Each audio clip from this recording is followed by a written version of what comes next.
കിട്ടിപ്പോയി നല്ലൊരു സാധനം കിട്ടിപ്പോയി.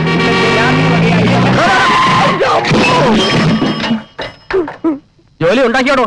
ആക്രി ആക്രി. തനിക്ക് ചാവ ഇൻഷുറൻസ് ഉള്ള വണ്ടി ഒന്നും കിട്ടിയില്ലടോ.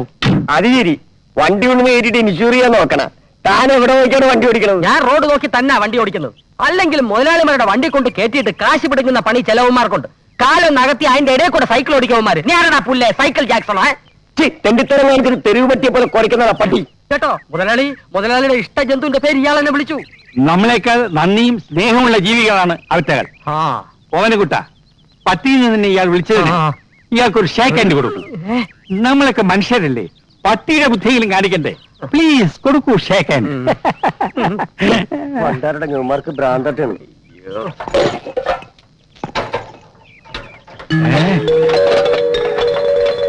ഓവനക്കുട്ട, ഇത് നമ്മുടെ സുധർമ്മയുടെ വീട്ടിലിരുന്ന പ്രതിമയല്ലേ? ആണോ? അതെ, ആണിന്റെ തന്നെ. അതല്ലെന്ന്, നേരാണോന്ന് ഒന്ന് കണ്ടോട്ടെ. ശരിയാ മുതലാളി, യാതൊരു സംശയം വേണ്ട. ഇതാ നമ്പ്യാർ സാറിന്റെ വീട്ടിലെ ഷോക്കേസിൽ ഇരുന്ന പ്രതിമയാ മൊട്ടത്തലേൻ. അപ്പോ ഇതും ഓട്ടിച്ചുകൊണ്ട് വരുന്ന വഴി വെപ്രാളത്തിന് കാറിന്റെ മുമ്പിലൊക്കെ വീണു അല്ലേ? തോന്നിയാസം പറയരുത്. ഒരു ചെറുപ്പക്കാരൻ ഫ്രീ ആയിട്ട് വളരെയധികം സന്തോഷത്തോടെ തന്നത്. സംശയം ഉണ്ടെങ്കിൽ എന്നോട് വാ, ഞാൻ കാണിച്ചു തരാം. ഒരു സംശയമില്ല, ഓട്ടിച്ച് തന്നെ. ഓമനക്കുട്ട, ഇടുക്കണ പ്രതിമ കൊടുക്കണാരി.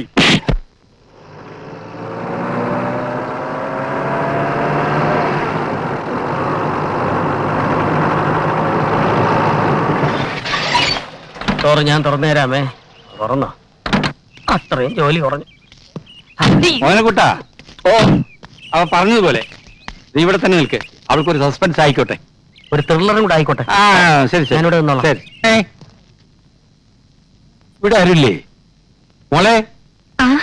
വന്നോ? അച്ഛനോ? ഇരിക്കച്ചാ. ദേ മക്കളെ, അപ്പൂപ്പൻ വന്നിരിക്കുന്നു. എന്താ അച്ഛാ കഴിഞ്ഞ ആഴ്ച വരാത്തത്? എന്ത് പറയാനാ മോളെ, നമ്മുടെ ക്ലിയോപാട്ര പ്രസവിച്ചു. എന്താ അപ്പൂപ്പ, പട്ടികളെല്ലാം സുഖമായിരിക്കുന്നോ? എല്ലാ പട്ടികളും നിങ്ങളെ പോലെ നല്ല സ്മാർട്ട് ആയിട്ടിരിക്കുന്നു.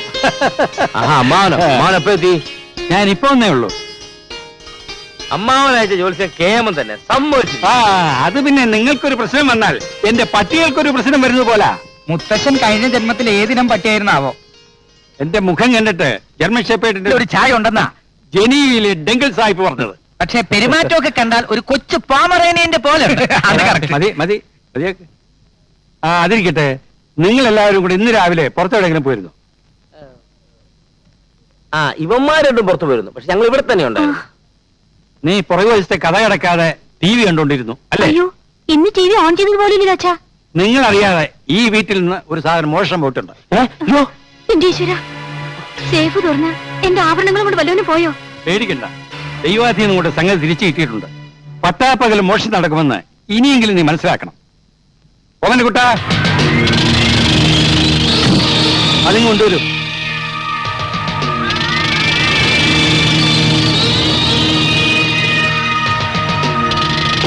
അയ്യോ, എന്റെ അമ്മേ! ഇതാണോ?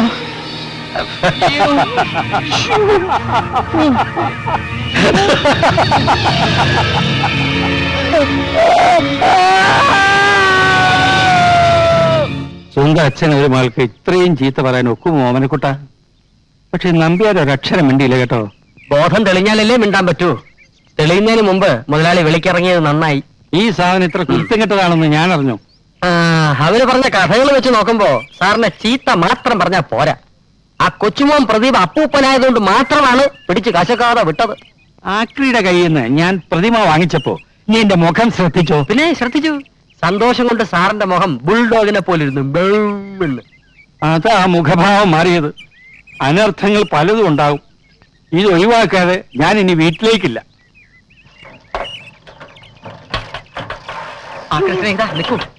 മുതലാളി തന്നെയും കാത്തിരിക്കുക. ഞങ്ങളോട് ക്ഷമിക്കണം. ഇത് നിങ്ങൾക്ക് ഫ്രീ ആയിട്ട് തന്നതാണെന്ന് ഞങ്ങൾക്ക് മനസ്സിലായി. ഇത് നിറഞ്ഞ മനസ്സോടെ സന്തോഷത്തോടെ ഞങ്ങളോടൊരു വിരോധവും തോന്നാതെ തിരികെ മേടിക്കണം. ഇനി ഈ സാധനം കണ്ട് എനിക്ക് സന്തോഷമല്ല തോന്നുന്നത്, കലിയ വരുന്നത്. ഇത് കാരണം 1-2 തല്ലല്ല ഞാൻ കൊണ്ടത്. എന്റെ പൊന്നു സാറന്മാര് എന്നെ വെറുതെ ഇട്ടേക്ക്. അങ്ങനെ പറയരുത് സഹോദര. ഞങ്ങൾ ചെയ്തതിന്റെ പ്രായശ്ചിത്തം ചെയ്യാൻ അങ്ങ് ഞങ്ങൾ അനുവദിക്കണം. അതിനുള്ള പ്രായശ്ചിത്തം ഞാൻ നിങ്ങൾക്ക് തരാം.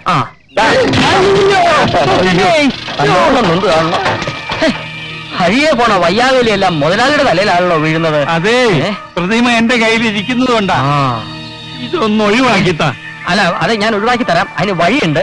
അതുവരെ ഈ പ്രതിമ മുതലാളിയുടെ കയ്യിൽ തന്നെ ഇരിക്കട്ടെ. വമ്പിച്ചാടായ വിൽപ്പനയും തോപ്പ് ജീപ്പ് കണ്ണാടി മുതൽ നിങ്ങളുടെ ഭവനത്തെ അലങ്കരിക്കുന്ന പ്രതിമകൾ വരെയുണ്ട്. പ്രശസ്ത സിംഗപ്പൂർ ശില്പിയായ ഗസ്റ്റോ ഗൽബോൾ ഗോണോസ്കിയുടെ മനോഹരമായ കരവിരുതിന്റെ അത്ഭുതകരമായ മാൻഡ്രക്കിന്റെ പ്രതിമ. കടന്നു വരൂ.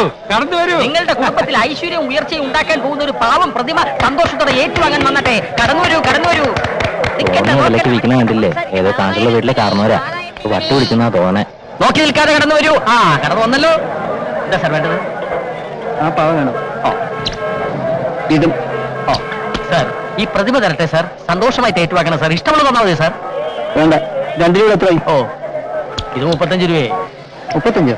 ഒരു 10 രൂപ വരട്ടെ. 10 സാർ, ഈ പ്രതിമ സന്തോഷത്തോടെ ഏറ്റുവാങ്ങണം സാർ. ഒന്നും തരണ്ട സാർ. വേണ്ട സാർ, നല്ല പ്രതിമയാണ് സാർ. വേണ്ടെന്ന് പറഞ്ഞില്ലേ? സാർ, നല്ല പ്രതിമയാണ് സാർ. നല്ല മൊട്ടത്തല. വമ്പിച്ചാതായ വിൽപ്പനയും. കടന്നു വരൂ. പ്രശസ്ത പേര് മറന്നുപോയല്ലോ. സിംഗപ്പൂർ ശില്പിയായ ഗ്ലാസ്നോസ് കുളിനോസ്കി നിർമ്മിച്ച ഈ പ്രതിമ സന്തോഷപൂർവ്വം ഏറ്റുവാങ്ങുക. ആരും പണം തരേണ്ട കാര്യമില്ല സുഹൃത്തുക്കളെ, പണം തരേണ്ട കാര്യമില്ല. ഫ്രീ. കടന്നു വരൂ സുഹൃത്തുക്കളെ, കടന്നു വരൂ. ആർക്കും വേണ്ട മുതലാളി. ആർക്കും വേണ്ട ഈ പ്രതിമ. ഒരു പൈസയും തരണ്ട. വെറുതെ എടുത്തോളൂ. പൈസ തരണ്ട. ഒന്ന് ഒഴിവാക്കി തരൂ പ്ലീസ്.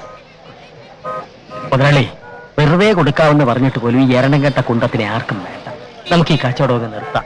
ഇതിനെ മുതലാളിയുടെ പട്ടികൾക്ക് കളിക്കാൻ കൊടുക്കാം. പട്ടി? എന്റെ പട്ടികളെ പറയുന്നോടാ? എന്നെ പട്ടിയെന്ന് വിളിച്ചത് എല്ലാം ചുരുട്ടി എടുക്കട്ടെ. എടുക്ക.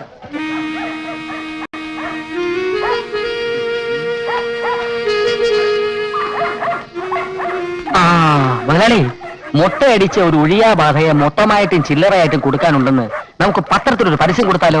മിണ്ടാരിയടോ. ഈ സാധനം കൈ കിട്ടിയപ്പോഴേ ഈ കാലക്കേടാ. ഇതും കൊണ്ട് നീ വീട്ടിനകത്തോട്ട് കയറിയാൽ എന്റെ നായ്ക്കൾക്ക് എന്തെങ്കിലും മുതലാളി, നായ്ക്കള് കോറസായിട്ട് ഓരിയിടുന്നുണ്ടല്ലോ. ഈശ്വര, എന്റെ സംശയം ശരിയായിരുന്നു.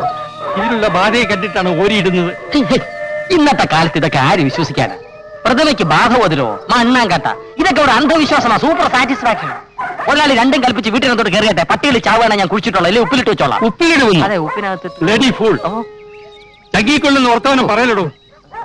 ഇനി ഞാൻ നോക്കിയിട്ട് ഒരു വഴിയേ ഉള്ളൂ. നീ എന്റെ വിശ്വസ്ത സേവകനാണെങ്കിൽ ഞാൻ പറയുന്നത് നീ അനുസരിക്കണം. തീർച്ചയായും അനുസരിക്കും. നേരും നിറയും കൂറുമുള്ള ഒരു തൊഴിലാളിയുടെ കടമയല്ലേ അത്? എന്നാൽ നീ ഇത് സന്തോഷമായിട്ട് സ്വീകരിച്ചാട്ടെ. മുതലാളി, പട്ടികളെ രക്ഷിക്കാൻ പട്ടിണി പാവമായി പണിക്കാരനിട്ട് തന്നെ പാര പണിയണം. നിനക്കിതിലൊന്നും വിശ്വാസമില്ലെന്നല്ലേ പറഞ്ഞത്? എന്തെന്താ എന്ന് ഞാൻ പറഞ്ഞു. പറഞ്ഞടാ. പറഞ്ഞു. എന്നാലും ഇത്ര അനുഭവിച്ച സ്ഥിതിക്ക് ഇതിനെ എനിക്ക് സന്തോഷപൂർവ്വം സ്വീകരിക്കാൻ പറ്റുമെന്ന് തോന്നുന്നില്ല. ഞാൻ സന്തോഷത്തോടെ സ്വീകരിച്ചെങ്കിലല്ലേ മുതലാളിയെ വിട്ട് ബാധ എന്നോടൊപ്പം പോരത്തുള്ളൂ. നിനക്ക് സന്തോഷമുണ്ടായാൽ ഇത് സ്വീകരിക്കുന്നതിൽ വിരോധമില്ലല്ലോ. തീർച്ചയായും ഇല്ല. പക്ഷെ എനിക്ക് സന്തോഷം ഉണ്ടാവണ്ടേ? നീ ഒന്ന് ശ്രമിച്ചു നോക്കൂ, ചിലപ്പോ വന്നാലോ. ബുദ്ധിമുട്ടാ. എന്നാ ഞാനൊന്ന് ശ്രമിച്ചു നോക്കാം. ശ്രമിച്ചു നോക്ക്. വരണമെങ്കിൽ വരട്ടെ. നീ റെഡിയല്ലേ? ഞാൻ റെഡിയാ.